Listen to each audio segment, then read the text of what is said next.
All right, now we're going live. Although we're live on Facebook already, so just make that a take two. All right, welcome to Follow Up Boss Office Hours. We are going to be rocking out today talking about Follow Up Boss deals, all the things about deals, but more importantly, I'm joined by Allison Maltese. How are you today? Hello, I'm great. Good to see ya.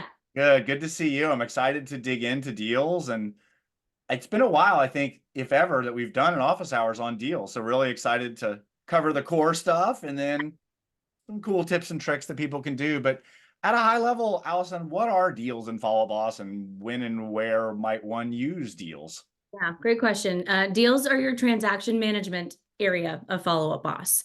It's where your team owners can set up and customize your pipelines for buyers or sellers or rentals to have those set up so that the team can add deal transaction information and be moving their contacts through the pipelines as they go along.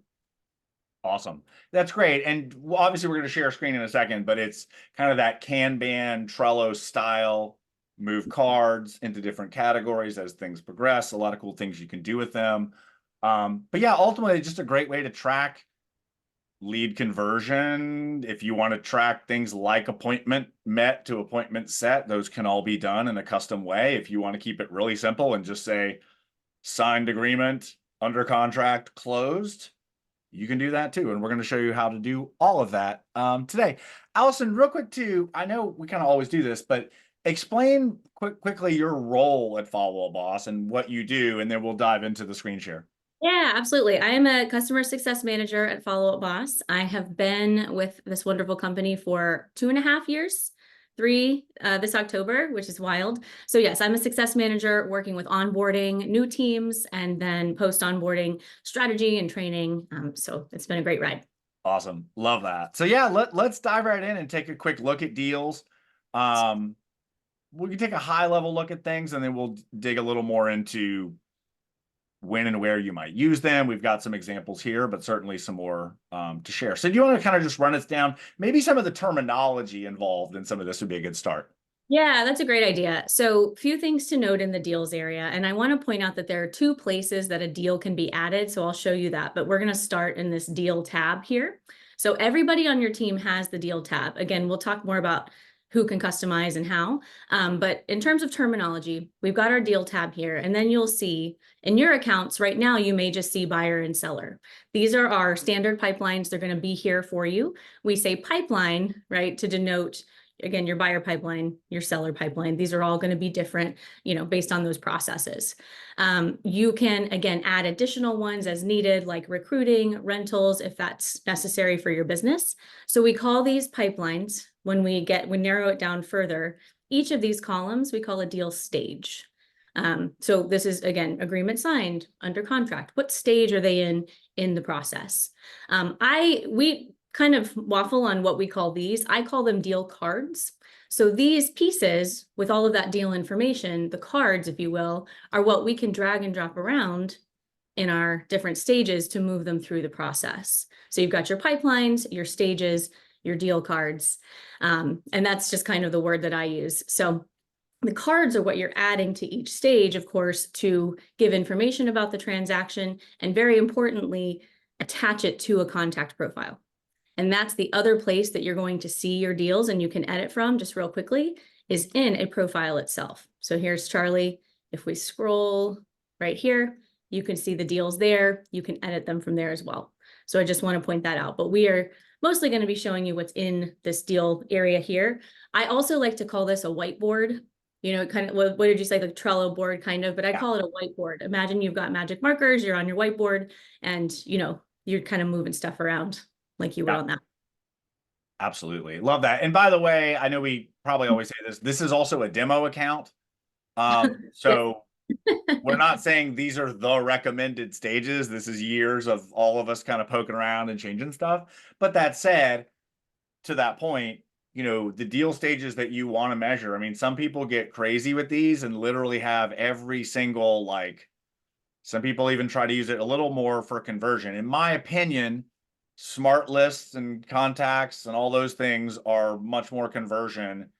And then a deal board is going to be when something transactional happens. But again, it's up to you what is that? Do you want to measure appointments? Do you just really care once they have a signed agreement? Now they're in here.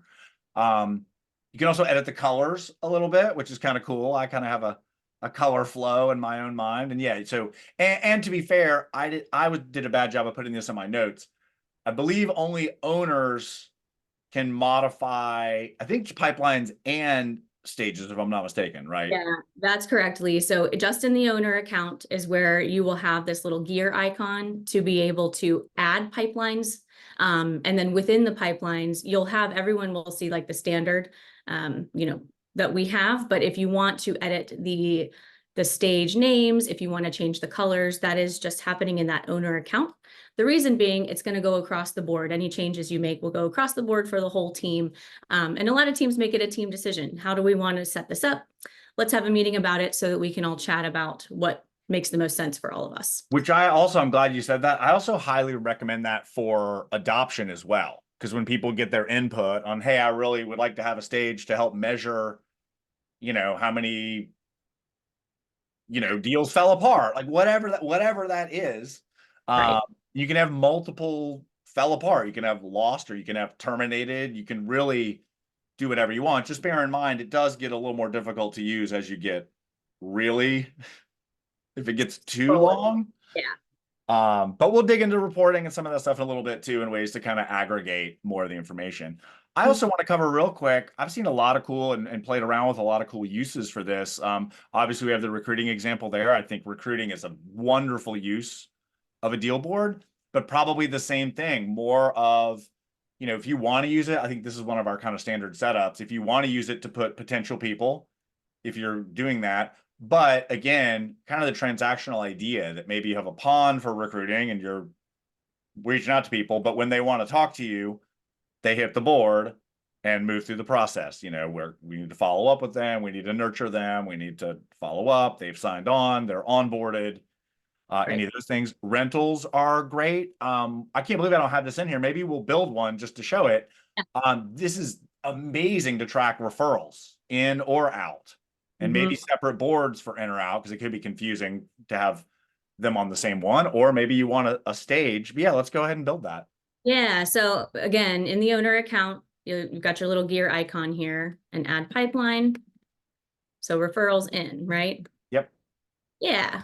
So when you create a new pipeline, it is an absolutely clean slate. So this is where you can just begin building by adding your initial stage here. What would you say, Lee?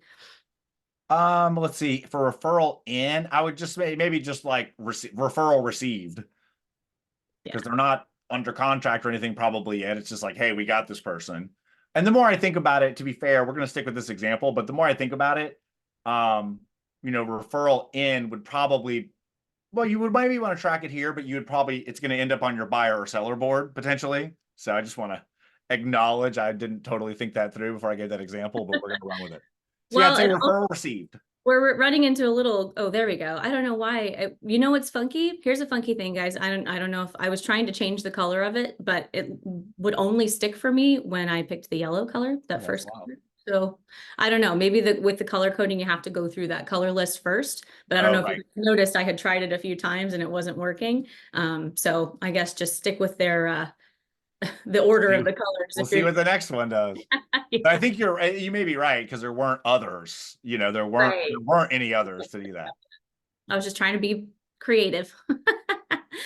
All right, but we see how we did that. So we have the stage there. I also want to point out that once you create the pipeline, I had this question recently.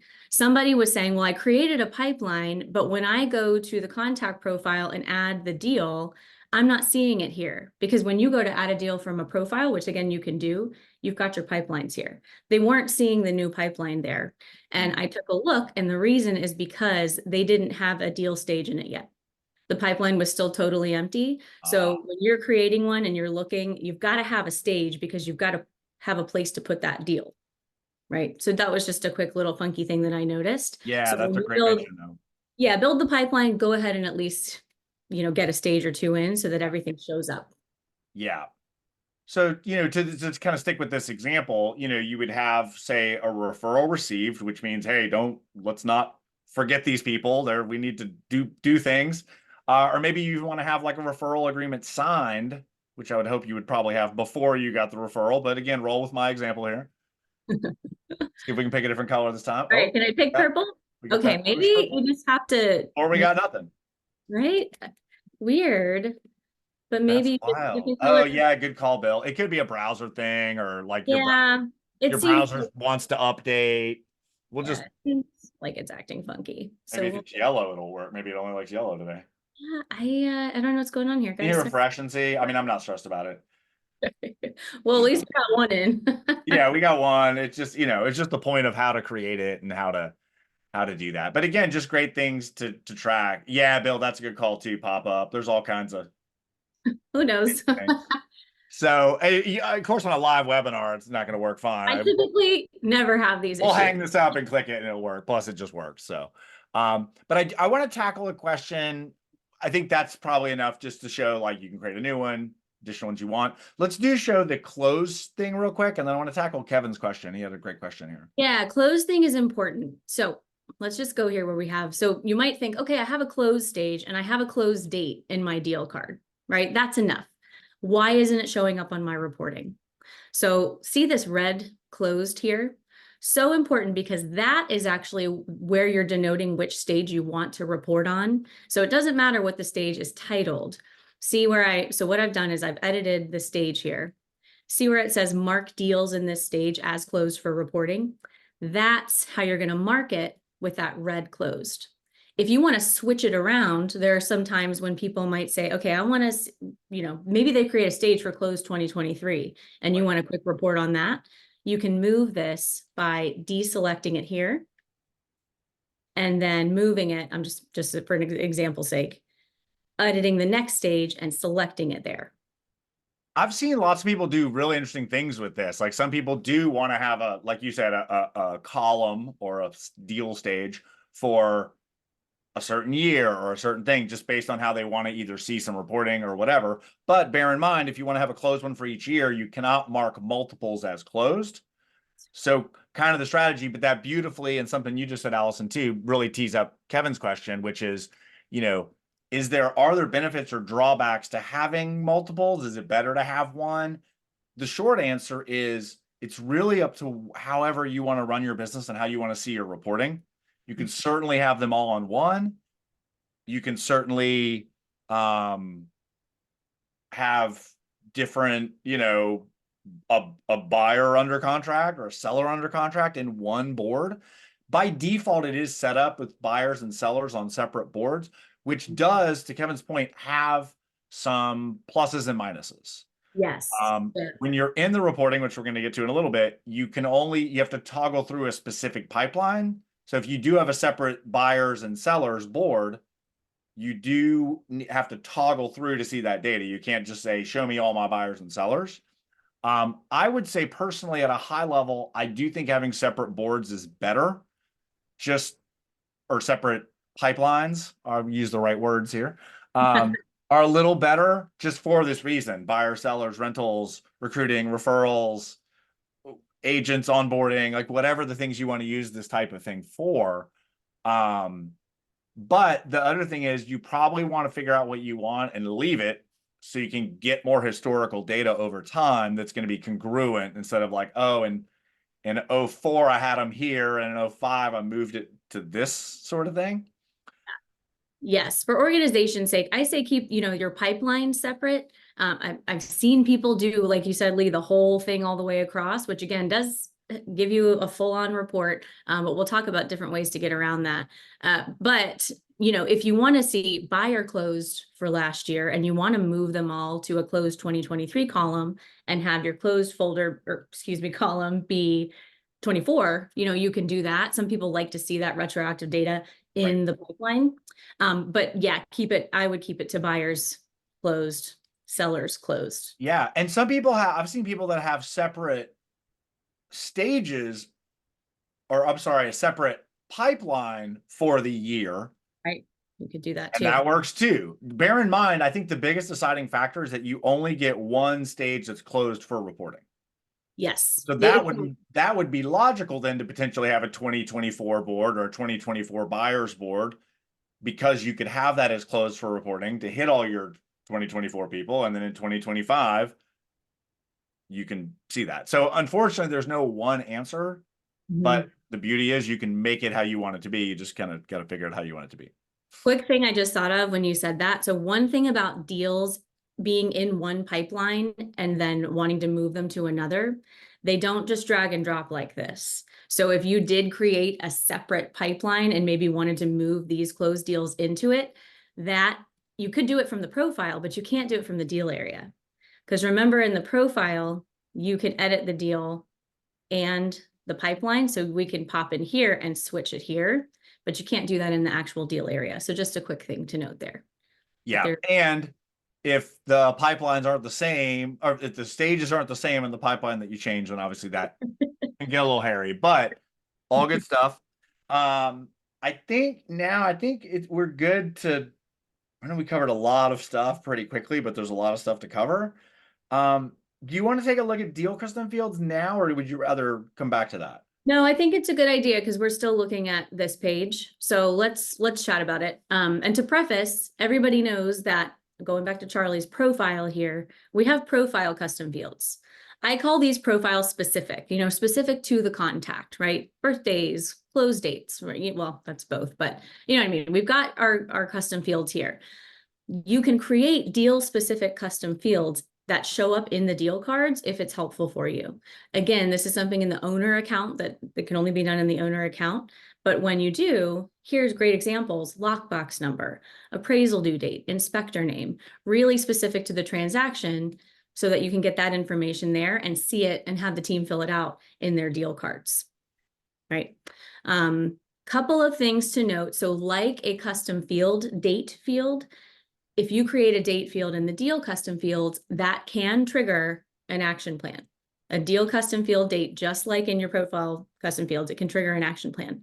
But the deal custom fields don't show up as many places. Right now, they live in the deal card. They aren't yet searchable in your people tab. Yeah, like they're not columns. Right. They're not columns in your people tab. So they're very much aligned with being in the deal card. Here's that information when I need to see it right here. Yeah, and because they're not in the columns, that also means they are not merge codes. But I know that is coming, because the cool thing about that is eventually you can make an email template with the merge codes that says, hey, congrats, you're under contract. Your closing date is this. Your appraisal contingency date is this. Your whatever else you need to know is this. So I'm pushing hard for it. Reminded Caroline again this week that I'd really like to see that. But yeah, so deal custom fields are great, and they are in your calendar. Like Allison said, they can trigger certain things. They can trigger automations, I think, right? That's the date field. So if you choose like a text or any other type of field, no. But if you choose a date field for a deal custom field, it can be an automation trigger. So that's right. Okay. I knew there was a slight caveat to it. So that is, but again, that can be really helpful because you can have a smart list or whatever that says 3 days before closing, 3 days before appraisal due date, 3 days before contingencies. So pretty handy, but just again, bear in mind they don't have full functionality. And if you absolutely need that, you can just use a regular custom field, but it's not going to show up in the deal thing. So yeah, so just keep that in mind. I do, because we're looking ahead and hoping, to see certain things updating in the future, I would just go ahead and start to at least get this data in. That the custom fields can really pile up in the profile as well. So that's why I like this too. Again, we're really talking about organization here, getting the deal specific fields in here, as opposed to having to scroll all through your profile custom fields, right? So you just kind of want to weigh out, well, how do I need to see this? Is it cool if it's just right here in front of me, for now, and have that information for the team to see. Awesome. Actually, do we want to go through this card for a second while we're here? I just realized we actually didn't really go through the card too much. Yeah, absolutely. So again, deal cards, you're creating new by clicking the plus sign. and that'll put it right in the stage you create new. But let's just look at one that's been created. So something I always note to teams is I do encourage you, if we know already that there is a property, right? Maybe not with your like referrals or recruiting, but if there's a property, place the property address in the name here. A mistake I see is folks putting the contact's name here, which just becomes redundant. I'll show you. So property name up at the top, if you've got it, you've got a place for your price, your close date, commissions. Just quick thing on this. Here's your commission total. This is, a percentage or a dollar field. You've got commission splits, and these are pretty customizable, but just to quickly overview, the agent split, I typically say, let that be the amount for the person who's the assigned agent on the profile. The team split is going to be for anyone else on the team who's also getting a cut, right? So again, these fully customizable for you all. They do show up in the deal report in table format, so you can see them. But you've got your total here. You can split it up by agent and then the rest of the team. People, this is so important. And the thing that I see the most that teams aren't doing is, well, they're putting the contact's name at the top, and then they're not connecting it to a profile. So this is just empty here. So we don't have the deal living in anyone's profile. That's why we want to make sure we connect it so that when we go to Charlie's profile, again, that deal lives here. So that's what happens when you, going back to it, click that plus sign for people. That means what contact is associated with this deal. Team members, when you create the deal, if you're in your own account, you're going to show up automatically as the team member. You can add other team members who are associated as needed. The description area is totally free text for you. You can type whatever you'd like in there. And then again, your custom fields. This is where you're filling out that specific information just by hovering and getting that input. Don't forget to click the green check mark. Yes, enter or the green check mark. Stages, custom fields. Do it. It'll be your friend. Yes. And you can upload deal specific files right into the deal card so that they're super easy to find. Yeah, that's great. And back to your point of naming it well, that's really been my kind of big thing for the year or last couple of years. Just naming it well so it makes sense. It's easy to use. Help your future self. But we also, to be fair, we understand when you sign a buyer brokerage, you may not have a property. Right. So if you need to put a name in temporarily, so to speak, you can put a name in, buyer brokerage signed by, Charlie. Right. Then when it becomes a deal, it's definitely wise to name it because we want people to have multiple transactions over time, right? We don't need it to be named Charlie. We want it to be, it's just redundant. Property address, right? Here's his name. Then they'll all say Charlie, and we'd be like, great, which one was what? What's what? Yeah, exactly. So that's that. Yep. Awesome. I hope it's a demo. It doesn't matter. That's what I was saying at the top. Like I come in here all the time, and I'm like, I don't know what this is, but it's fine. Joe had a really great question. I think it does make sense to tackle now. Can we show real quick how to use the deals in columns? Oh, and actually real quick, Bill had a good question that honestly I didn't know the answer to. I was going to ask you. Okay. Is the deals card file still tied to the contact record file, or are they completely different places? I really don't use files, to be honest with you. Let's try one. Let's try. I thought that they were always separate from the contact profile. I assume they were too, but I've literally never attached a file to a deal card. I don't know if that's the case. I don't know if I've got a test here that I can use. Here in live. Yeah, right. Nina just asked if a benefit, we'll get back to Joe's question on the smart list, if there's a benefit to uploading files there. To be honest with you, you can't really send them as an attachment to the client. Like it's really just a storage hold. My recommended workaround, if you want to be able to do that and send it in or share it with the client, is to do some sort of cloud-based link as a custom field. Mm-hmm. Because then you can also have a merge code. It's not quite as pretty because it's the full URL, but you have a merge code to say, hey, congrats, here's your whatever. Here's your folder with your Dropbox or your Google Drive folder with your link.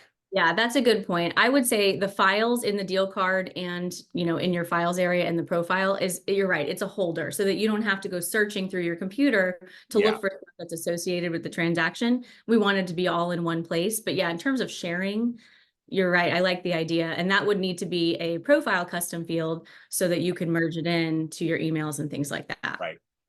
Right. But the great question. Yeah, we got some feedback. Some people are trying it. So, but that is interesting. But I think deals in general kind of work that way. Like they're displayed in the contact record, but they really are kind of their own thing. Is maybe a good way to think about it. Yeah, and Melissa had a great example too. Add the file for compliance into the contact record because that is something you want to tie to it. Like, hey, this deal's good. It got through. Just historical record. Again, maybe you want to attach, things like their CD. I still call it a HUD because I'm old school, but like whatever documents that you would want to have over time or historically when somebody's like, oh no, I need my CD for my homestead exemption. You'd be like, great, it's right here instead of wherever else. But again, Nina made a great point. Yeah, just use that as a quick reference. It's not as much to like share it or send it to a title company or anything like that. I know where that is. I can go grab it really quickly. And look, we made that cool little automation that says when it's changed to close, it's like, hey, congrats. Love it. That's just an automation note for those of you. We're not going there right now. Love that. Let's hop into the and see, we used a merge code. Congrats, assigned agent.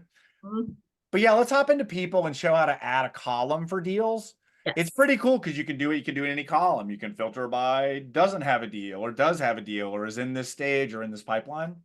Yeah, you can. And remember, we were talking about the deal report where you have to pull by specific pipeline. This is the one and only place where we can pull any deal stage from any pipeline. You can see it all in one place. So in your people tab, of course, we're using our filters again. I like to add the columns first. So when you click your columns area, you've got your deal category down here. So columns, we're going to click the deal category. Here's where we can add columns for stage, close date, and price. And of course, those are going to populate all the way at the end for you so you can move them around as needed. Now you can sort and filter by, of course, clicking the title of each column. So for deal stage, when we want to select to include, as you can see, we've got everything here. Buyers, recruiters, rentals, sellers, right? So maybe you want to see closed for buyers and sellers, right? Maybe we want to see both of those at the same time. I can select both. So I've got a list of all of that, all of my closed for buyers and sellers. When you go into close date, of course, that being a date field, that's where you can say, all right, let me see all of my closings in the next 30 days. Right. So you've got those different choices. Okay. And that's not helpful because we don't, but it's old fake data. It's not empty. Yeah. And then your price as well. So this is a great place to come and see just this information. Again, it's a smart list. So you can save this here. You can remove any columns that you don't need. Maybe you just want to see a smart list with just those 3 deal stages. So pop in here to your details and get rid of anything that you don't need. And then there you go. You've got a nice closed deal report where you can update to see, again, we can try in the next 30 days if you've got them upcoming, that kind of thing. Yeah. And hopefully people are tagged. My recommendation is always to tag people when they close, the type and year that they closed. But this is also a really easy way. If you wanted to email all your closed buyers from 2023 or between certain dates or whatever, you could very easily do that. So again, using these systems in tandem, even though they're, I don't want to call them separate, but they're like cousins, but you can use a lot of them in tandem to do the things you want to do. Or, hey, I just want to call all my people from, God forbid, we just call our past clients from last year and see how things are going. This is, again, an easy way to have that list of, hey, here's all your people. Or to your point, I like the upcoming a little bit more for a smart list. Oh, don't forget, this is closing in the next 4 days or whatever. But yeah, again, there's so much you can do with that. But Joe, I appreciate you asking that. That was something we definitely needed to tackle. For sure. And I think that maybe takes us right into reporting and or leaderboard. Absolutely. So again, you got your smart list here. That's one piece. So back in the deals area, this deal report is kind of the main one that everyone sees because it's right here. So we'll start with this one. This is also the same report. See how it took us to the reporting tab for deals? That's another way you can get to it. But in any case, I went to deals and I just clicked deal reporting. So that's what we're looking at right now. In this report, you can see we've got a graph and a table.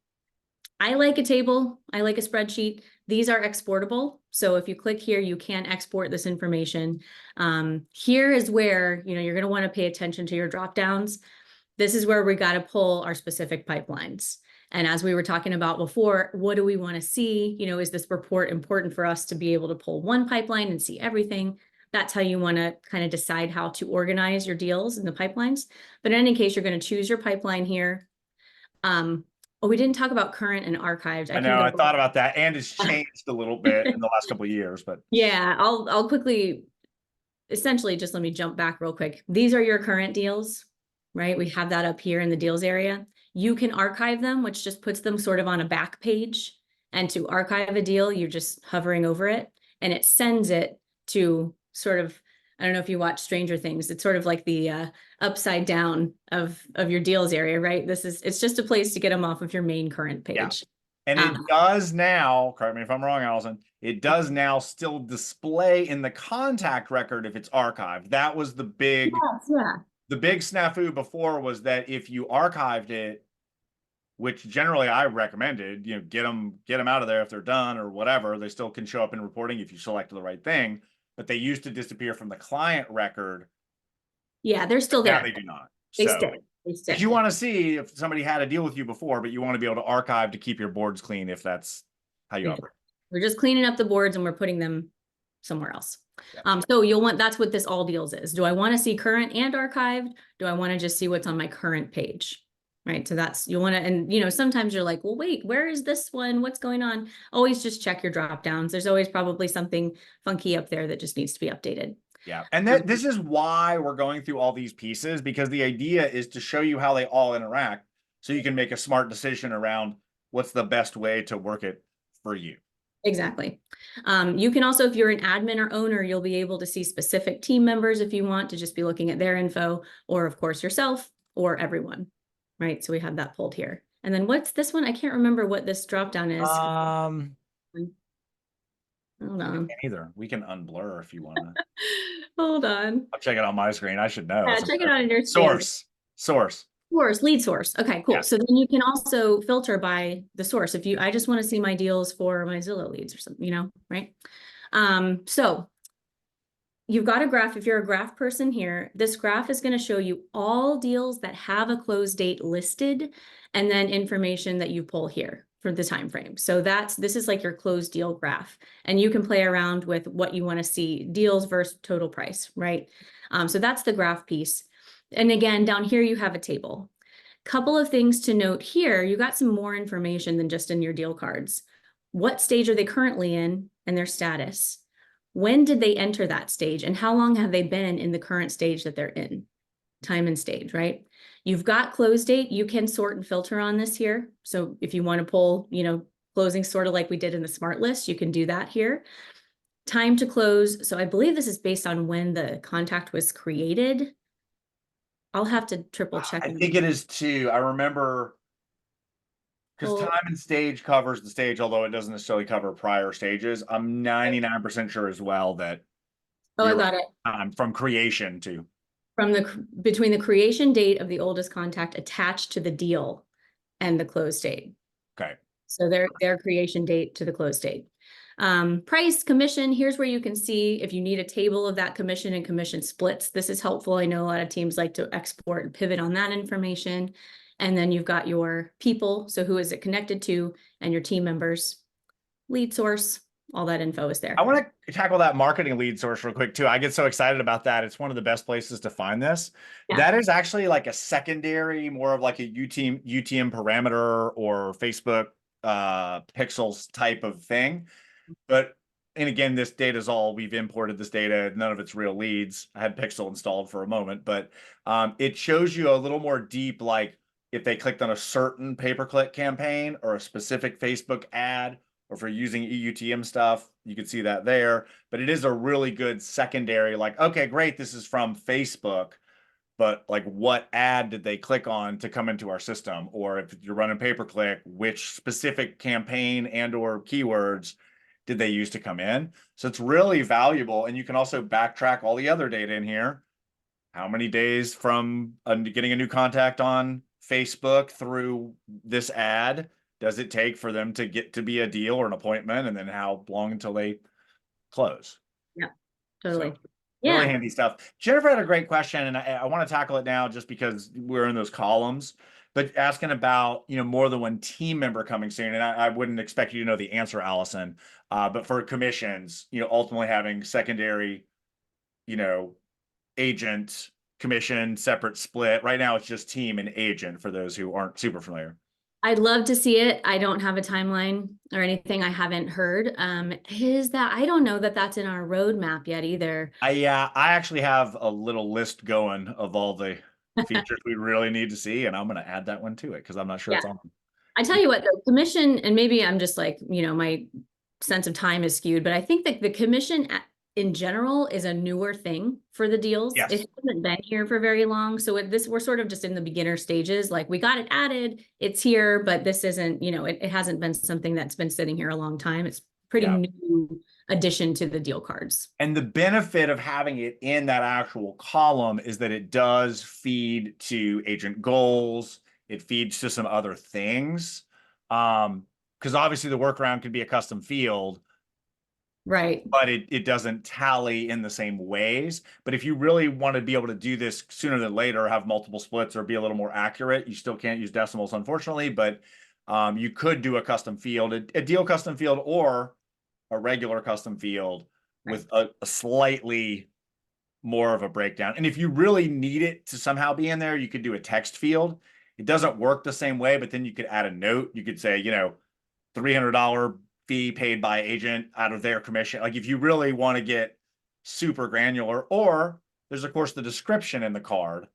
And so if you can train your people that, hey, the description says, 25% referral fee off the top, 30, $300 fee to buyer's agent for whatever, like you could do it that way. We're just trying to help you find solutions and workarounds. Well, and to your point, I think, remember that if you want to pull that cool report in the smart list where you have all of your deal columns, then if you do want to get granular with a custom field, do it as a profile custom field so that you can stack that profile custom field column in here to add to your deal report. Right. That's a great idea.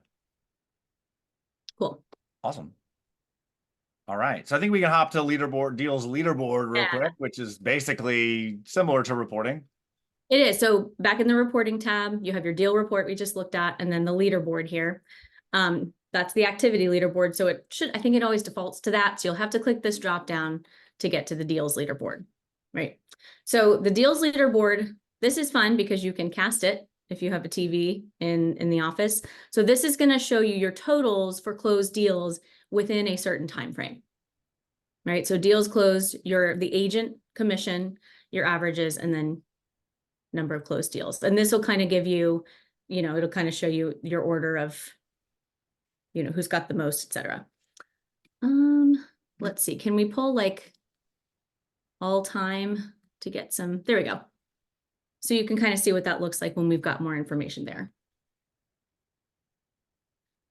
Are we getting any questions on this one? Yeah, I'm answering. Well, not on this particular. I'm answering one that's a little bit different. Yeah.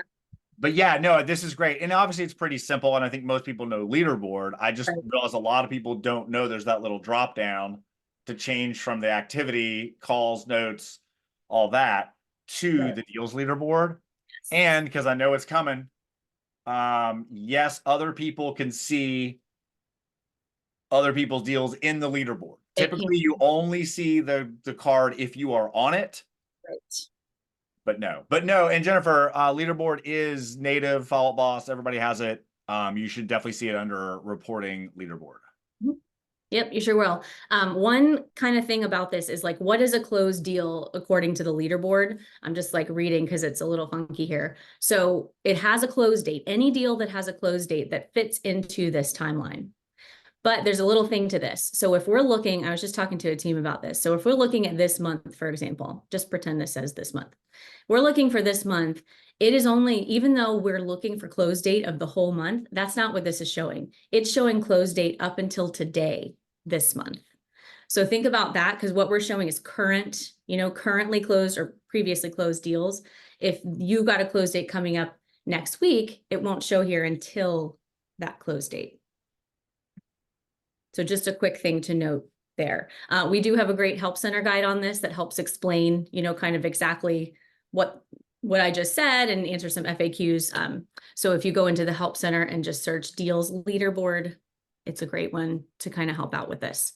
But yeah, it behaves a little bit differently, of course, from the activity leaderboard, in that it's not so much a point system, and then it's just giving you data. That data is visible to the team. You do have the ability to hide it from the team, but I think there's something funky to this where even if you hide it, they can still see and come in and click this to view. I don't know. In any case, it's open. It's open for everyone, right? Yeah, but we have these, I always say the leaderboards are for teams who like a little friendly, healthy competition, right? That's who we wanted. Those are the teams that we want to direct to the leaderboard. Otherwise, if this isn't something, you necessarily want to show your team, it can be there, but, we don't necessarily have to talk about it if you don't want to. Yeah, right. Exactly. Yeah. Agent goals, I'll just quickly go over if you don't, unless you had something else on the leaderboard, Lee. I do think there was one question I missed. No, I answered it in the chat. So okay. I think we're good. Awesome. Good. All right. So then moving right over to agent goals, these are great. And by the way, I'm sorry, I do need to say one more thing because I made an error. Live leaderboard has been moved to pro and up. I said it was native and follow boss. Everybody has it, but I was mistaken. It has been moved to pro and up. So it is just for pro. My error. I didn't want to leave that out there. Yeah. Yes. Okay. Agent goals, though, everybody does have. If you're a grow team, you have agent goals as well, and you have deals. So the agent goals are great. Everybody on the team is going to have this. Of course, you as owner or admin can see them all. Each agent can see their own. So they can come in here, be sure you've got 24 set. So I encourage you, if you haven't looked at this yet, to come in. This is great for your one-on-one conversations, with your agents. So they are very much tied to their deals. As you can see, the agents' deals are going to appear here. Their appointments and their leads will also show up. So we've got good info. But what we want to focus on is over here. So they have a commission goal that they can set. The commission that's earned is, let's see, I have to read on this one too. It's the total of the agent split. So this agent, AM test, needs to be on the agent split in the deal, not the team split, for it to show. Okay, so that's what's pulling into that area. So I'm going to go back. I will say I do believe it applies twice if there are two people on the deal. Yeah. Which is kind of good and bad because it doesn't give you the aggregate number, right? But it accounts for multiple people on there. Yeah. Yes. So total of agent split commissions that are in the closed stage of the deals pipeline. So they have to be in the closed stage and they have to be closed year to date based on the closed date. Pending is anything else. So there's been some confusion on, well, they're in the pending column, but they're not, all this other stuff is pulling in. It doesn't matter if there's a pending column or pending stage in your deals. Pending simply means it's the total of all of your commissions where you don't have a closed date yet. So anything that's not currently closed, it could be in the pending stage or it could be under contract anywhere else where it's got a closed date listed, but it's not closed yet. So, because some of you might not have a pending stage, right? So pending simply means anything but closed. Can I answer questions on that? Yeah. Yeah, no, that's great. That's perfect. I think that covers that well. I'm hopping back and forth between finding people YouTube videos and checking things and answering questions. And so that's the commission part of this, but just to quickly show you, I think this is fun. So if you click edit here, see how we've got personal goals, right? So you can write your commission goal here, then you have your personal goals. So this is where you, if you're a team owner or, an admin, team manager, you can pop in with each of your agents and talk about their goals for 2024. I mean, honestly, I've seen people, drink more water, whatever, and when you do that, those are going to start to pop up here, and then you can edit. And once you've gotten through Q1 or 2 or whatever it's time, and you're feeling good about that, you can complete it. And then you get a little scratch through.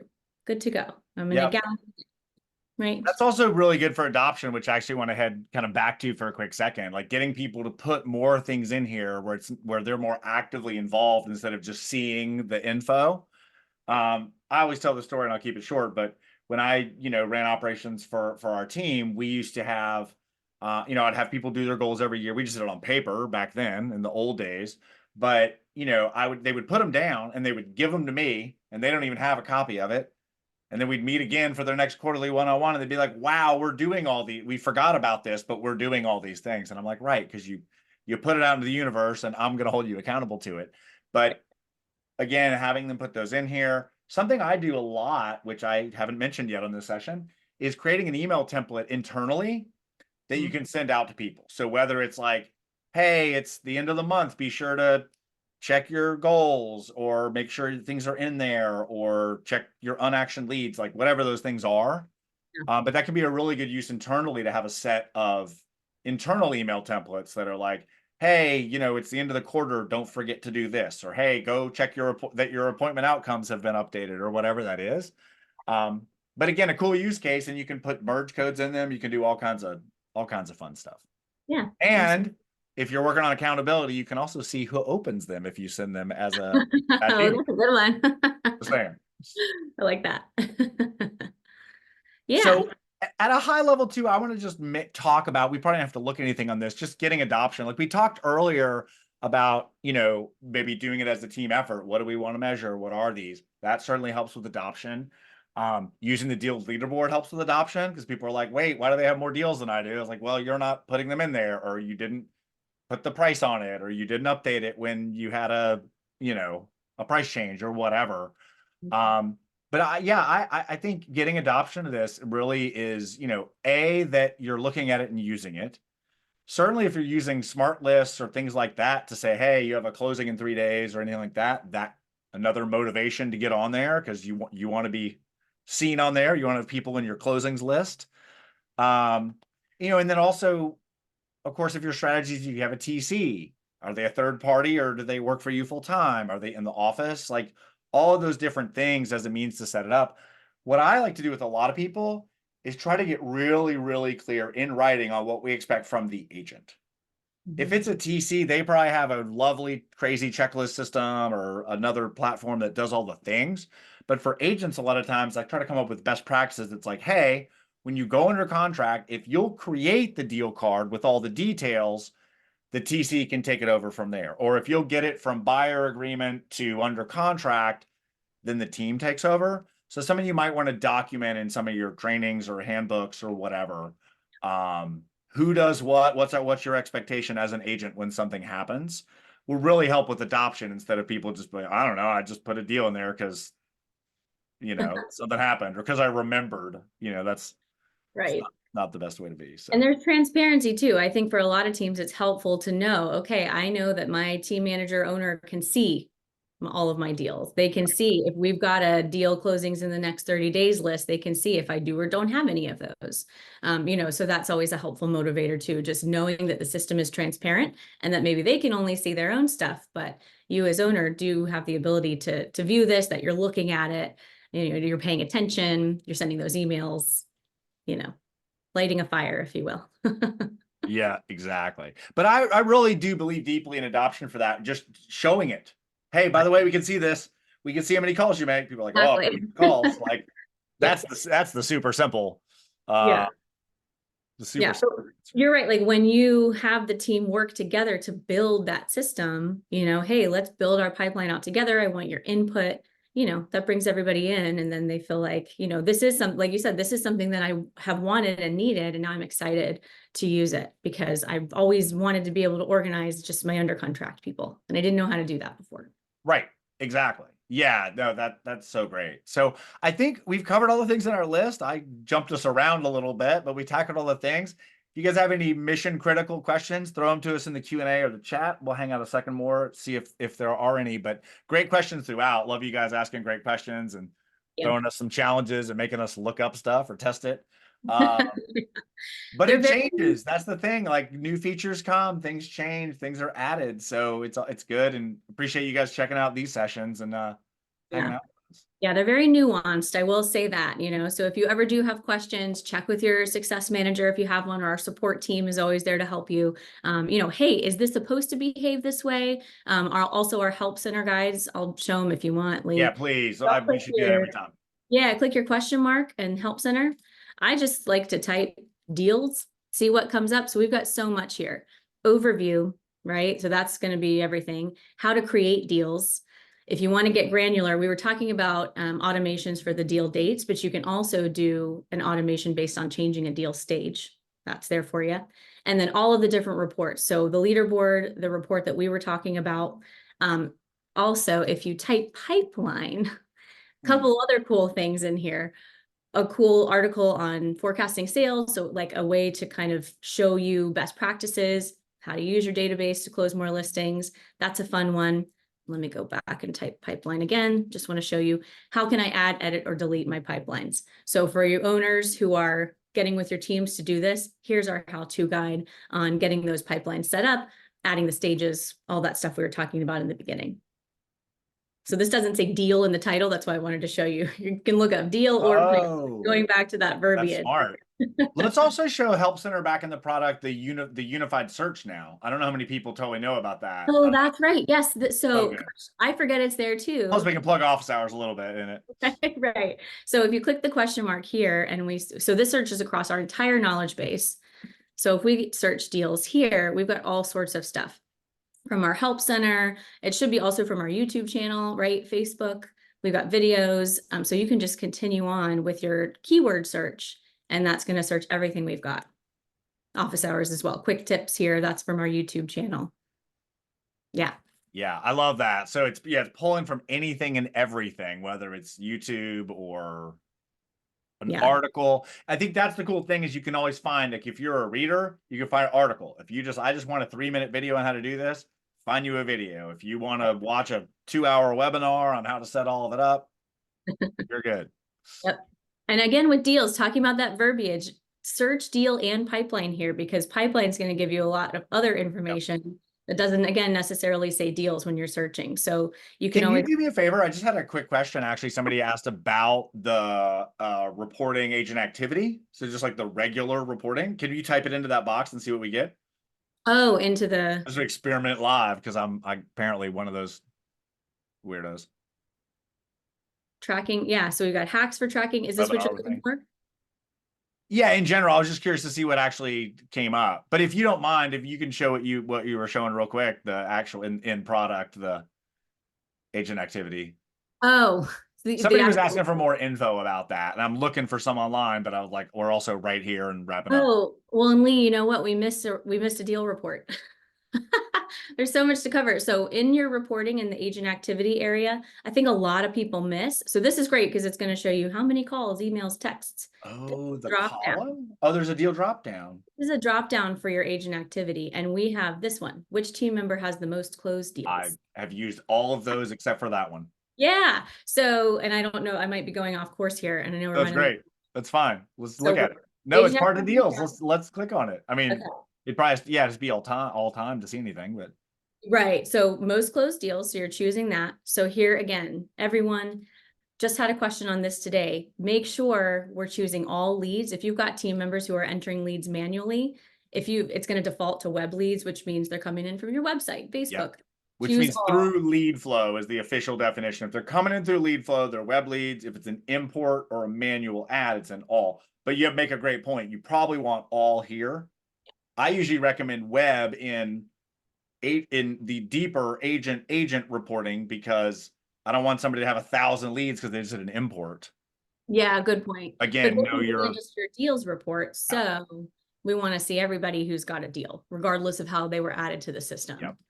And then your time frame. So this is fun because it's going to show you based on the time frame, how many new leads did they have, how many appointments were set, how many average contact attempts, number of closed deals, value, commission, and conversion rate. Right. And there's a Help Center article on this one too. So, and again, you've got your graph if you're more of a graph person and want to see things that way. But this table is giving you more agent data, right? How's their conversion rate going? How many appointments did they set to get to that point? Right. So just another little thing here. And again, that's in your reporting agent activity, and you have to pull this drop down. And if you didn't know there was a drop down here, there's all sorts of other great info in the agent activity report. Okay, but that one's just at the bottom there. So that's the third of 3 deal reports that you can do. Yes. Activity, reporting, deals, or in your people tab, pulling those columns. Awesome. And I'm dropping in a link for office hours on a prior office hours on reporting specifically. I can see people wanting to go down that rabbit hole, so I'm just going to mention that there. But Allison, amazing job covering all the things. It's so many things. Like, we were 15 minutes in, and I'm like, we're going 100 miles an hour, but we covered all the things. I always email these recordings out, typically same day, as soon as they're processed and available. So we will send this recording out to everybody registered. I don't think we talked about any other resources, but if there's anything else, I'll include that in that email. But thank you guys for being on. Allison, thank you for being an amazing co-host. You. It was fun. We'll do it again sometime. All right. Sounds good. Awesome. Thanks, everybody. Thank you guys. Have a great day. Bye.